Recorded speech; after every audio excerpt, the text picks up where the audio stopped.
નમસ્કાર મિત્રો, કરુણા ટોક્સમાં આપનું સ્વાગત છે. હું છું કિશોર ડોડિયા.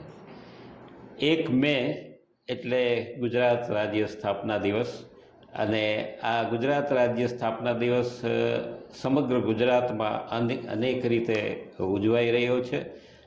ખાસ તો મહારાષ્ટ્રમાંથી ગુજરાત છે એ છૂટું પડ્યું અને એમાં ઘણા બધા સંઘર્ષને એ બધું થયું. પણ અત્યારે આપણે જે વાત કરવી છે એ બંનેની સંસ્કૃતિની વાત કરવી છે, અને જુદા જુદા એના આયામો છે એના વિશે થોડી ચર્ચા કરવી છે. બંને રાજ્ય અભિન્ન છે, આજે પણ ભિન્ન છતાં અભિન્ન છે. એ બાબતે આજે ચર્ચા કરવા માટે આપણી સાથે સ્ટુડિયોમાં આવ્યા છે, પધાર્યા છે મનીષભાઈ પારેખ, જેમનો નાતો મુંબઈ અને રાજકોટ બંને વચ્ચે છે, અને ખૂબ જ સારા આર્ટિસ્ટ છે, અભિનેતા છે, લેખક છે, દિગ્દર્શન પણ કરે છે. આવો એમને મળીએ. નમસ્કાર મનીષભાઈ. નમસ્કાર કિશોરભાઈ. નમસ્કાર મનીષભાઈ. આજનો વિષય થોડો એ પ્રકારનો છે કે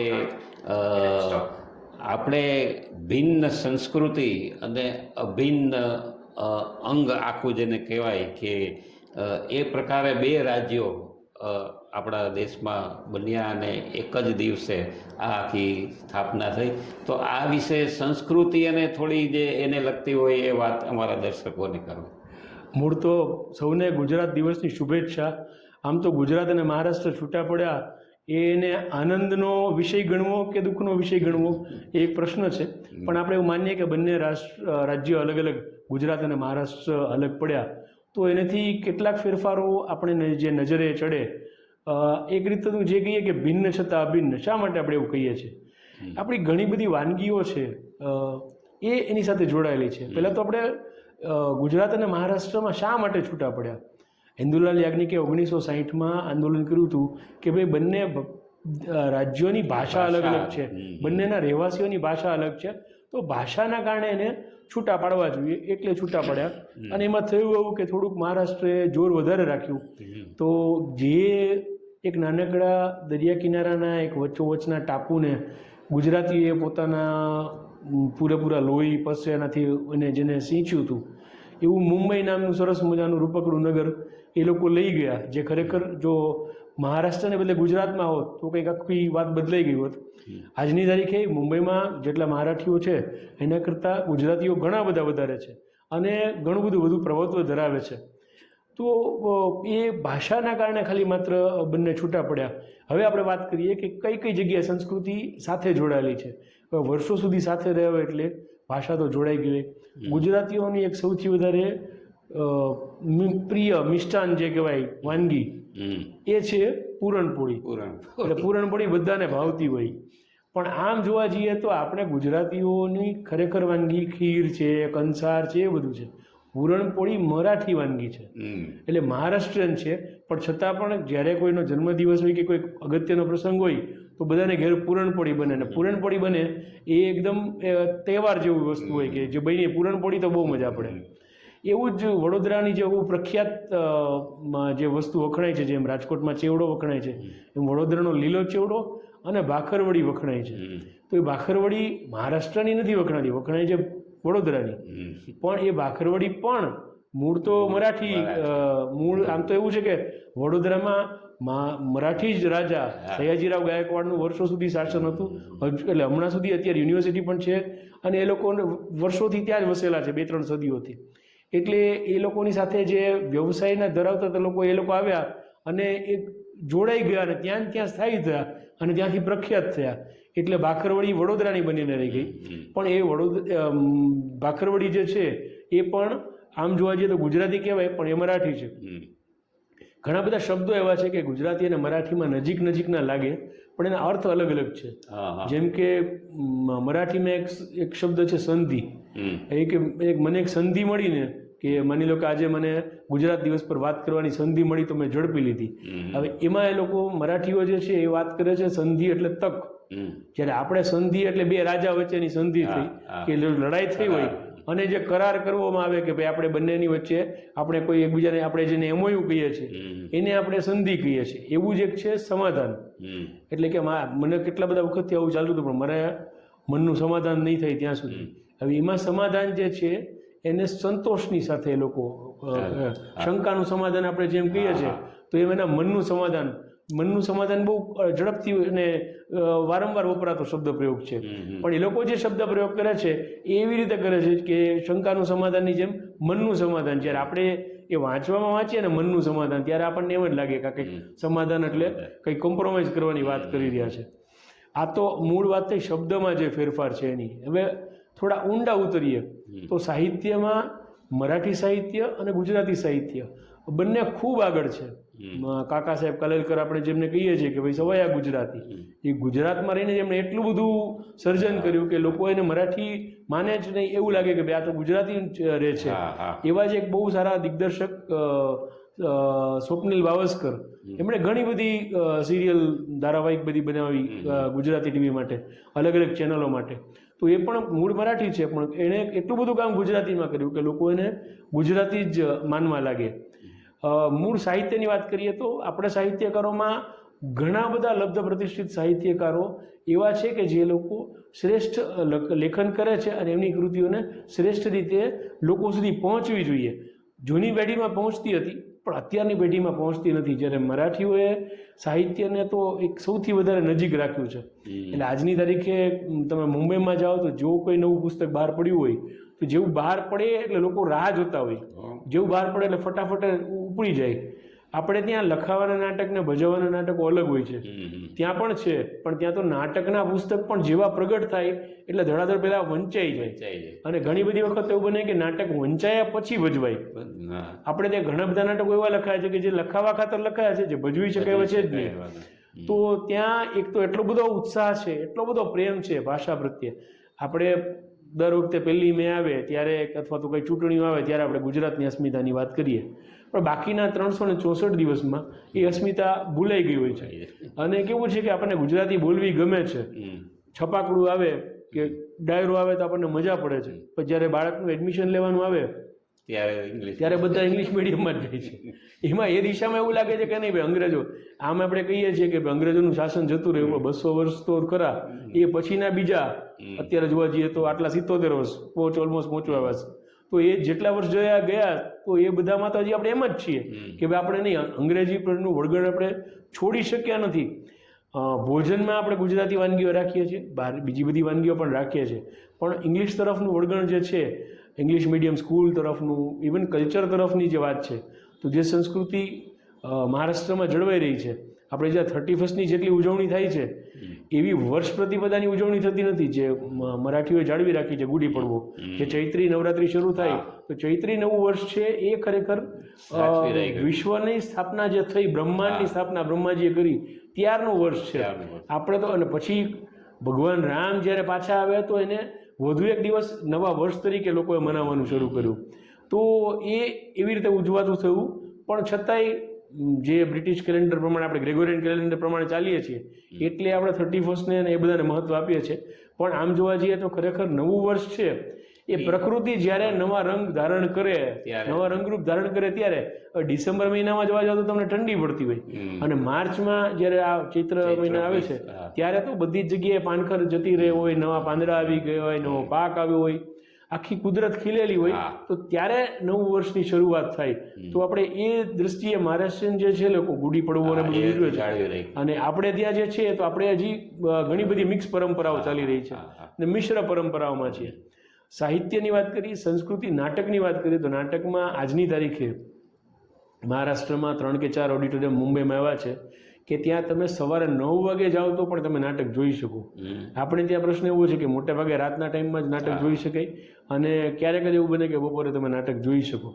અને એ પણ કેવું છે કે ભાઈ સ્થાનિક રંગભૂમિ તો બધી પ્રયત્ન કરી રહ્યા છે બધા, પણ બાકી તો મોટા ભાગે એવું જ છે કે બહારથી મુંબઈના નાટકો આવે જે ભજવાય, જે સ્થાનિક પ્રવૃત્તિને ઉત્તેજન મળવું જોઈએ સરકાર તરફથી અને સમાજ તરફથી, એના પ્રત્યે સંપૂર્ણ ઉદાસીનતા છે. ઉદાસીનતા એટલે કદાચ આપણને એવું લાગે કે આટલી બધી સંસ્થાઓ તો છે, પણ દરેક શહેરની કે ગામની વસ્તીની સરખામણીમાં માત્ર 1% લોકો નાટક જોવા જાય છે. જો રાજકોટની વસ્તી 20 લાખની હોય તો 20,000 લોકોથી વધારે નાટક જોવા જતા નથી. જ્યારે મુંબઈમાં તો ઉલટું છે, જે ઘરકામ કરતી બાઈ હોય એ પણ વાર તહેવારે 200 રૂપિયાની ટિકિટ લઈને પોતાના પરિવાર સાથે નાટક જોવા જાય જ. તમને તાજેતરની વાત કરું, પરેશ રાવલ આપણા ગુજરાતી ફિલ્મોના ખૂબ જાણીતા, હિન્દી ફિલ્મોના ખૂબ જાણીતા કલાકાર, ગુજરાતીના પણ ખરા અને રંગમંચના પણ ખરા, એમણે એક ઇન્ટરવ્યૂમાં એવું બોલ્યા હતા કે ભાઈ મરાઠીમાં એક બહુ સરસ નાટક છે દેવ બાવળી, તો એ જોવું જોઈએ. યોગાનુયોગ હમણાં 15 દિવસ પહેલાં મુંબઈ હતો અને શનિવારે સાંજે 4 વાગ્યાનો શો હતો, મને ખબર પડી અને પછી હું સીધો પહોંચ્યો. ખાલી આપણે એટલું વિચારીએ ને તો આપણને ખ્યાલ આવે કે આપણે ક્યાં છીએ. આપણે ત્યાં વાતો થાય છે કે ભાઈ ગુજરાતી રંગભૂમિમાં અમે તો આટલા વર્ષોથી છીએ, 2 પેઢી છે, 3 પેઢી છે, આના ખોડામાં ઉછર્યા, આની સાથે કામ કર્યું, આટલા લોકો સિદ્ધસ્થ હતા, પણ તો પછી ક્યાંક નાટકો ખોવાઈ ગયા છે, કેમ નથી ચાલતા? મહારાષ્ટ્ર સરકાર મદદ કરે છે પણ માત્ર સરકાર પર લોકો કામ નથી કરતા. આ દેવ બાવળી નામનું નાટક છે, બહુ જ સરસ વિષય છે. વિઠ્ઠોબા એટલે કે ભગવાન વિષ્ણુ એમના પત્ની અને તુકારામજી એમના પત્ની, આ બંને પત્નીઓ એકઠી થાય છે અને તુકારામના પત્નીના ઘરમાં, અને બંને પોતપોતાના પતિ વિશે વાત કરે છે. તુકારામની પત્ની એવું કહે છે કે ભાઈ મારો પતિ તો આખો દિવસ ભગવાનની ભક્તિમાં હોય તો એને ક્યારે આવવા જવાનું કંઈ ભાન હોતું નથી, એ ખોવાઈ જાય છે અને આખો દિવસ ભજન જ ગાય છે. સામે પેલા વિઠોબાના પત્ની પણ એ જ વાત કરે છે કે મારા પતિ છે એ ભક્તોની ધ્યાન રાખવામાં પડ્યા હોય છે તો એ ક્યાં આવતા જ નથી, હું રાહ જોઈ છે અને કંટાળી છું. અને બંને પોતપોતાની આખી વાત કરે છે. ઘણા બધા પ્રસંગો છે સરસ. મહત્વની વાત એ છે આખું નાટક લાઈવ મ્યુઝિકલ છે, સતત ગીતો છે એમાં, અને ભજન ચાલ્યા કરતું હોય છે. એક નાટક પૂરું થાય ત્યારે આપણને ખબર પડે, અને એ લોકો કહે છે કે ભાઈ બધાને એવું લાગતું હશે કે આ રેકોર્ડેડ છે પણ કે ટેકનોલોજી બીજી વાપરીએ છે, પણ એ લોકો લાઈવમાં સતત ગીતો ગાતા હતા. એમને આખો ડેમો કરીને બતાવ્યો કે હવે અમે ગાઈએ છીએ, હાર્મોનિયમ તબલાવાળા પણ હોય, આપણને ક્યાંય દેખાય નહીં, અને અવાજમાં ક્યાંય પણ માઇકનો પણ ક્યાંય અવાજ જે આપણે ત્યાં વિસલિંગ થતું હોય, બ્લો આવતો હોય, કંઈ કશું જ ખબર ના પડે. અને સળંગ 2 કલાક સુધી લોકો એકી ટશે નાટક જોયા કરે. મેં જોયું એ નાટકનો 853મો પ્રયોગ હતો. દેવ બાવળી નામનું નાટક છે અને એ ભદ્રકાળી પ્રોડક્શન્સ નામની સંસ્થા છે, એનું એ 55મું નાટક હતું.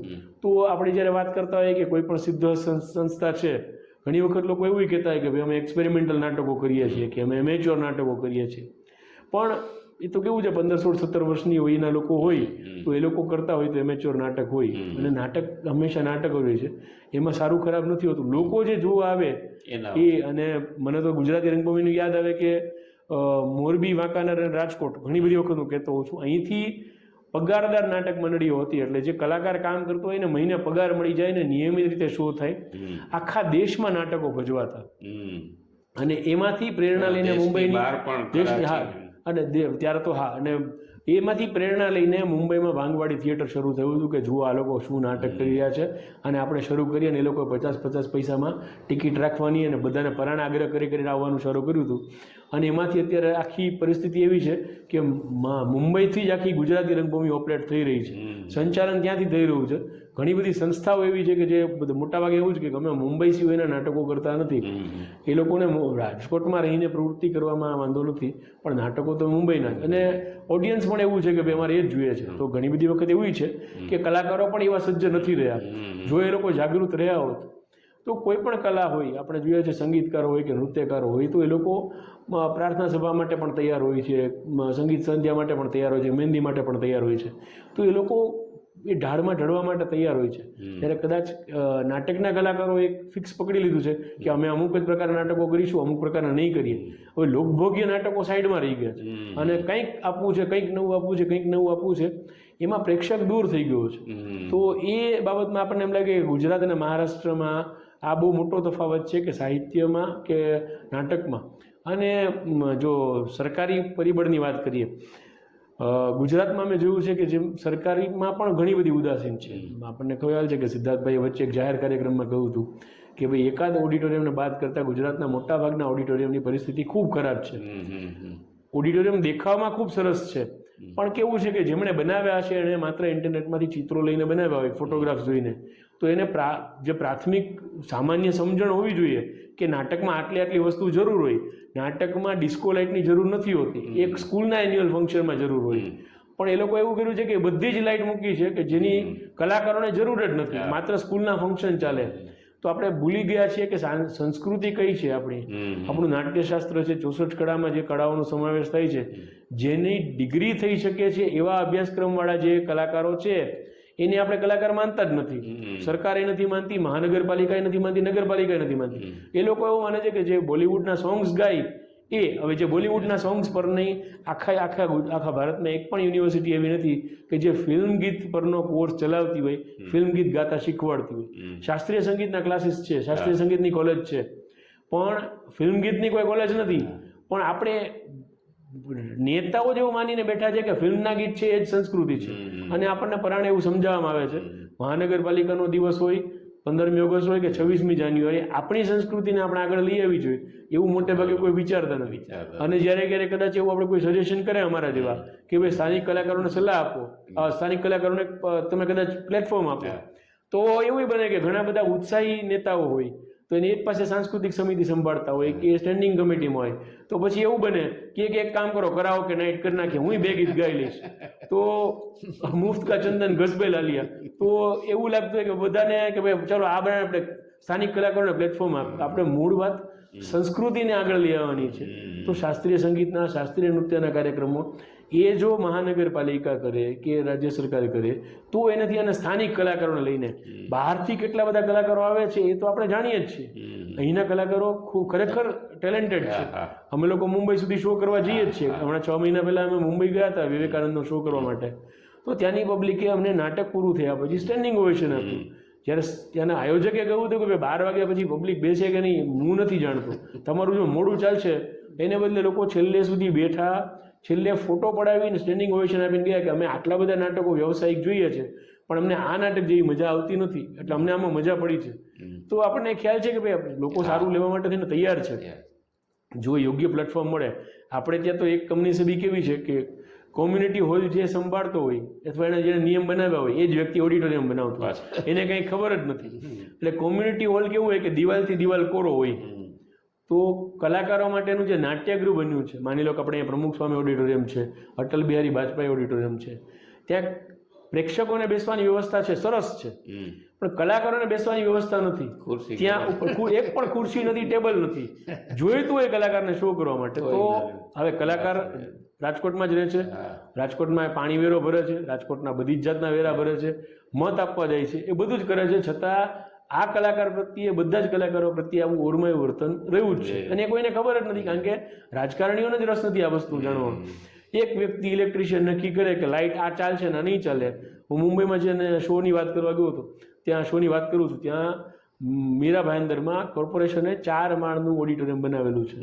એટલે જે આપણને મોલ જોતા હોઈએ મોલ જેવું, 3જા માળે પણ ઓડિટોરિયમ હોય, 2જા માળે પણ હોય, બધામાં સરસ ફેસિલિટી, બાર સિલ્વિંગ પાર, બાર એલઈડી, આ બધી જ વસ્તુઓ અવેલેબલ હોય અને તમારે જે લાઇટને જેમ ફેરવવી એમ ફેરવવા દે અને ખૂબ નોમિનલ ભાડામાં નિયમિત રીતે કાર્યક્રમો થાય.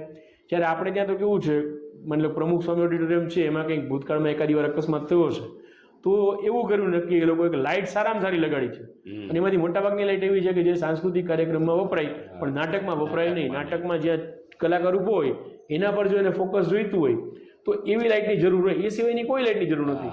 પણ આ લોકો એવી લાઇટ આપી છે કે એક સાથે ચાલુ થાય, એક સાથે બંધ થાય અને જે મન ફાવે તેમ વર્તે, એને તમે સેટ પણ ના કરી શકો. તો કલાકારને એ તો ઉપયોગી ન થાય. હોલનું ભાડું કલાકાર હોય કે સ્કૂલના સંચાલક હોય કે કોઈ પણ MLM માર્કેટિંગવાળા હોય કે કોઈ પણ પ્રકારની સંસ્થા હોય, બધાને માટે એક જ સરખું ભાડું છે, ટકેશેર ભાઈ ટકેશેર ખાજા. બધાને મેન્ટેનન્સ લાગવું પડે, બધાને CST GST લાગવું પડે, સિક્યુરિટી હોય નહીં એટલે સિક્યુરિટી અલગથી લઈ આવવી પડે. લાઇટ તમારે જો એ લોકોની વાપરવી હોય જે કામની નથી તો તમે વાપરી શકો. જો તમે એમ કહો કે મારે જે જગ્યાએ ઊભો રહું છું ત્યાં લાઇટ જોઈએ છે તો ત્યાં લાઇટ એ જો લઈ આવવી હોય તો તમે તમારી જાતે લઈ આવો અને એ આનું ફિટિંગ આમાંથી નહીં થાય હોલમાંથી, એટલે એના માટે જનરેટર લઈ આવો. હવે જનરેટર લઈ આવો એટલે તમને 5000નું જનરેટર લાગે, પછી એ ખાલી ત્યાંથી અહીં વાયર લઈને ફિટ કરવાના એના 2000 રૂપિયા થાય, એ જનરેટરની અંદર ડીઝલ ભરાવવું એટલે એના થાય. એમ કરતાં કરતાં સરવાળે તમને સોના કરતાં ઘણામણ મોંઘું થાય. તો કલાકારોને કે કલાને પ્રોત્સાહન આપવાને બદલે જાણી જોઈને એને ઘરે ટૂંપો દેવાનું હોય ને એવી વૃત્તિ મોટે ભાગે હોય છે. સાંસ્કૃતિક સમિતિઓમાં તો ઘણી બધી વખત એવું હોય છે કે એવા નેતા લોકો બેઠા હોય છે જગ્યા પર કે જે સૌથી વધારે પનિશમેન્ટ વાળા હોય અથવા તો કંઈક જુદા જ હેતુથી આવ્યા હોય, એટલે એ લોકોને કંઈ લાગતું ઓળખતું હોય, એ લોકો વાત કરતા હોય તો આપણને નવાઈ લાગે કે આ ખરેખર આ જગ્યાને લાયક છે કે નહીં. તો એ બધી બાબતમાં આપણને ઉદાસીનતા જોવા મળે કે ભાઈ આ જો વ્યવસ્થિત ધ્યાન રાખ્યું હોય તો જેમ મેં કહ્યું કે ભાઈ આપણે 365 દિવસ તમે સવાર 9 વાગે નાટક જોઈ શકો, બપોર 12 વાગે જોઈ શકો. અહીંયા તો પરિસ્થિતિ જ એવી હોય કે કલાકાર નાટક કરવાનું જ માંડી પડે, આના કરતાં બીજું કંઈ પણ કરે પણ આ ન કરે. તો જો એ દિશામાં થોડુંક વલણ બદલાય બધાનું, ચોક્કસ સરકારનું પણ અને પ્રેક્ષકોનું પણ, તો ઘણું બધું થઈ શકે. અને ભાષા પ્રત્યે પણ જો આપણે જાગૃત રહીએ, દર વર્ષે ગુજરાત દિવસ તો આવે જ છે, એક પછી એક દિવસ, એક વર્ષ જતું રહે, વળી પાછું એક દિવસ ચર્ચા થાય અને પછી પૂરું થાય. પણ જો બધા જાગૃત રહે અને જો પ્રયત્ન કરે તો ખાલી માત્ર ડાયરા સુધીની વાત ન રહે અને ખરેખર સંસ્કૃતિની વાત થાય. રમેશ પારેખની પણ વાત થાય, માત્ર મેઘાણીજીની વાત ન થાય. મેઘાણીજી તો જે કર્યું છે એ અમર કાર્ય કર્યું છે, પણ એ પછી કેટલા બધા લોકો આવી ગયા તો એમના વિશેની કોઈ ચર્ચા જ નથી, કે વાત નથી, કોઈ ફિલ્મ નથી, કશું જ નથી. અને એ જો દિશામાં ધ્યાન દેવાય તો કદાચ ગુજરાત આખામાંથી એટલું બધું કામ થઈ શકે. આપણે જોઈએ તો ફિલ્મોમાં કે ટેલિવિઝન સિરિયલમાં પણ ગુજરાતીઓને માત્ર મજાકનું સાધન બનાવવામાં આવે છે ઘણી બધી વખત. આમ જોવા જઈએ તો બધા જ લોકો, વડાપ્રધાનથી માંડીને ગૃહમંત્રીથી માંડીને દેશના બધા જ મોટા ઉદ્યોગપતિઓ બધા જ ગુજરાતીઓ છે. તો એ ગુજરાતીઓ જે છે એનું એન્ટરટેનમેન્ટ જે રીતે રજૂ થતું હોય, તમે એવી કઈ ધારાવાહિક જોઈ કે જેમાં ગુજરાતી ઉદ્યોગપતિ બતાવ્યો હોય, ગુજરાતી એક વ્યક્તિ દેખાડો હોય, પરસ્ત્રી પ્રત્યે એને આકર્ષણ થતું એવા લોકો દેખાડો છો તમે, એ હસી મજાક કરતો હોય, ફાફડા જલેબી ખાતો હોય.